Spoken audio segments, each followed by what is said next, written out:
तो दोस्तों कैसे हैं आप सब। स्वागत है आपका सीबीसीटी एंड एमपी एग्ज़ाम में।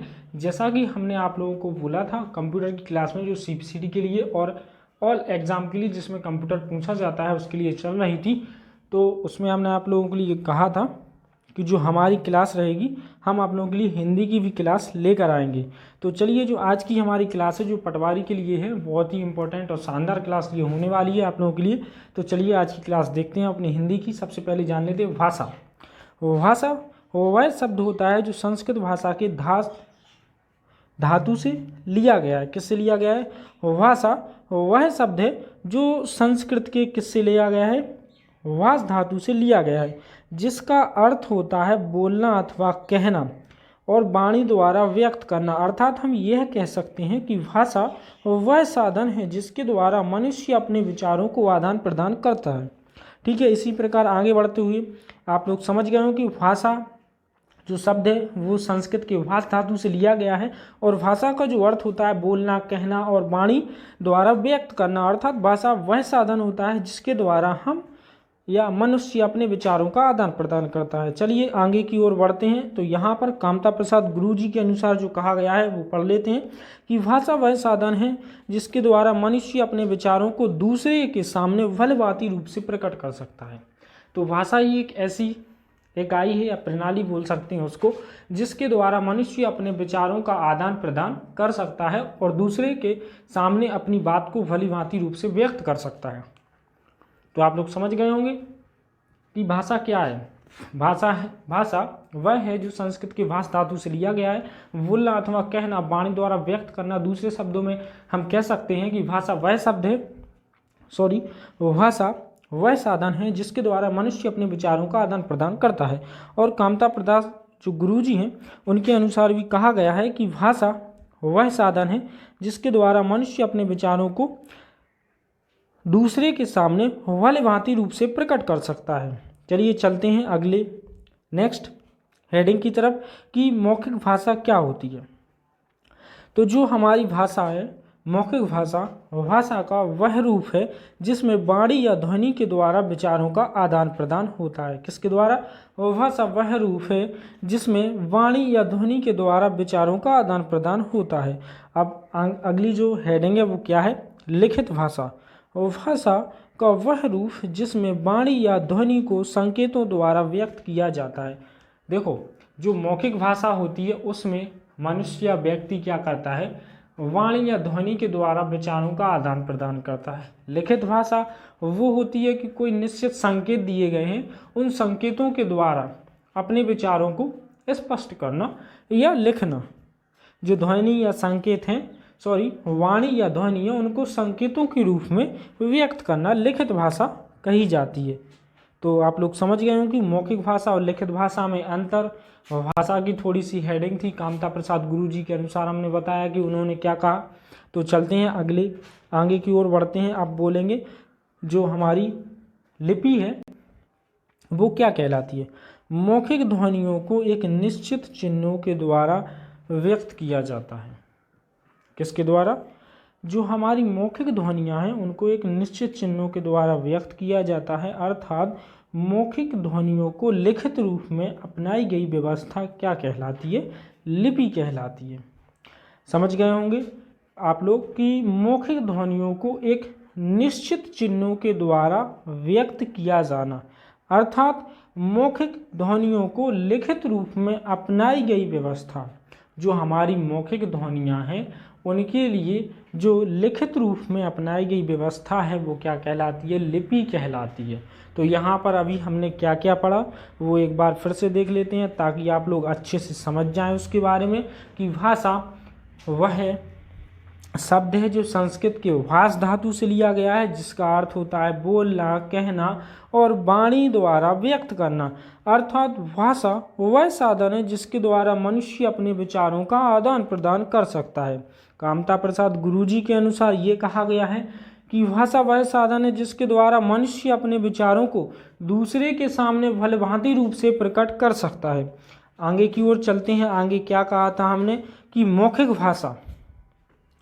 देखिए स्क्रीनशॉट लेते चलिएगा, मैं ये क्लास आप लोगों को समझाते चल रहा हूँ और पढ़ाते भी चल रहा हूँ, और जो ना समझ में आए वो आप लोग कमेंट में हमसे पूछ सकते हैं। तो मौखिक भाषा हमने अभी आप लोगों के लिए बताया कि भाषा का वह रूप जिसमें वाणी या ध्वनि के द्वारा विचारों का आदान प्रदान होता है। लिखित भाषा, भाषा का वह रूप जिसमें वाणी या ध्वनि को संकेतों के रूप में व्यक्त किया जाता है। इसी आधार पर लिपि बनी हुई है। लिपि क्या होती है? जो हमारी मौखिक ध्वनियाँ होती हैं उनको एक निश्चित चिन्हों के द्वारा व्यक्त किया जाता है। मतलब लिपि में क्या होता है कि एक कोई निश्चित चिन्हों के द्वारा अगर हम कोई अपनी बात को कहना चाहते हैं या व्यक्त करना चाहते हैं तो लिपि के द्वारा व्यक्त होगा, और लिपि से ही क्या बनती है? हमारी भाषा बनती है। जैसे हिंदी है, हिंदी कौन सी लिपि के अंतर्गत आती है? तो देवनागरी लिपि के अंतर्गत आती है। और जो मराठी है और नेपाली भाषाएं ये सभी देवनागरी लिपि के अंतर्गत आती हैं। ऐसे भी क्वेश्चन क्या होते हैं पेपर में पूछे जाते हैं। अर्थात क्या कहेंगे हम? मौखिक ध्वनियों को लिखित रूप में अपनाई गई व्यवस्था क्या कहलाती है? लिपि कहलाती है।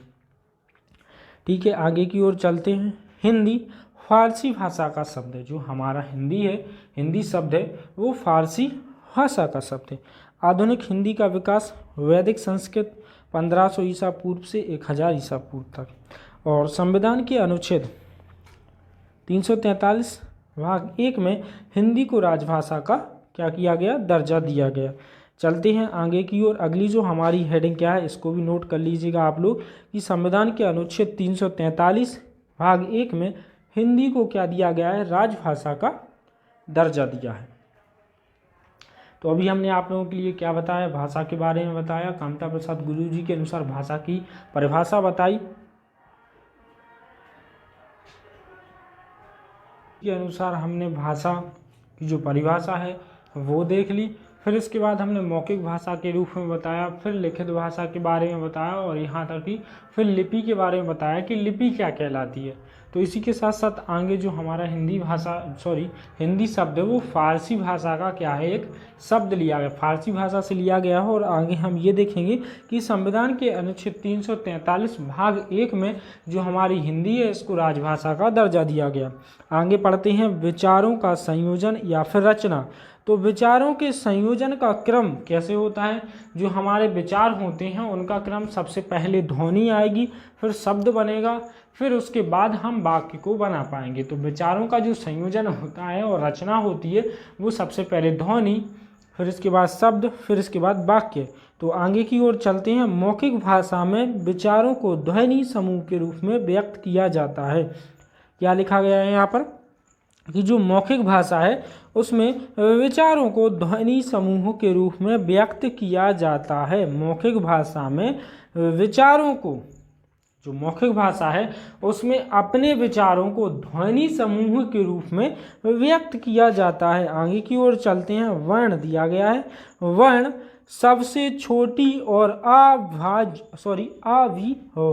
सार्थक ध्वनि को लिखित रूप को वर्ण कहलाता है या वर्ण कहते हैं। तो वर्ण क्या कहलाता है? ऐसा भी क्वेश्चन इसमें पूछा जा सकता है ऑब्जेक्ट में। तो आप लोग ध्यान रखिएगा कि जो वर्ण होता है वो सबसे छोटी और अविभाज्य सार्थक ध्वनियों को लिखित रूप को हम क्या कहते हैं? वर्ण कहते हैं। किसको? सबसे छोटी और अविभाज्य सार्थक ध्वनियाँ लिखित रूप को वर्ण कहलाती हैं। वह मूल ध्वनियाँ जिसके खंड ना हो सकें, जिसके और अधिक टुकड़े नहीं किए जा सकते हैं, क्या कहलाती है? वर्ण कहलाती है। वह मूल ध्वनि जिसके खंड ना हो सकें और ना अधिक टुकड़े किए जा सकें वो क्या कहलाती हैं? वर्ण कहलाती हैं। शब्द क्या होते हैं? वर्णों का एक सार्थक समूह या फिर अर्थपूर्ण समूह को हम क्या कहेंगे? शब्द कहेंगे। किसको कहते हैं? वर्णों के सार्थक समूह को और अर्थपूर्ण समूह को शब्द कहते हैं।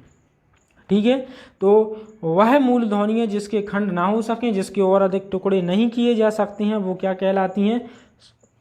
वो कहलाती हैं हमारी क्या?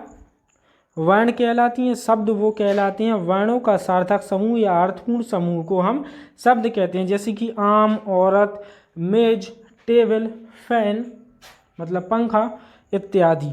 वाक्य क्या कहलाता है? वाक्य के बारे में जान लेते हैं कि भाषा की सबसे छोटी और सार्थक इकाई क्या कहलाती है? वाक्य कहलाती है। वाक्य के द्वारा विचारों को स्पष्ट रूप से प्रकट किए जा सकते हैं।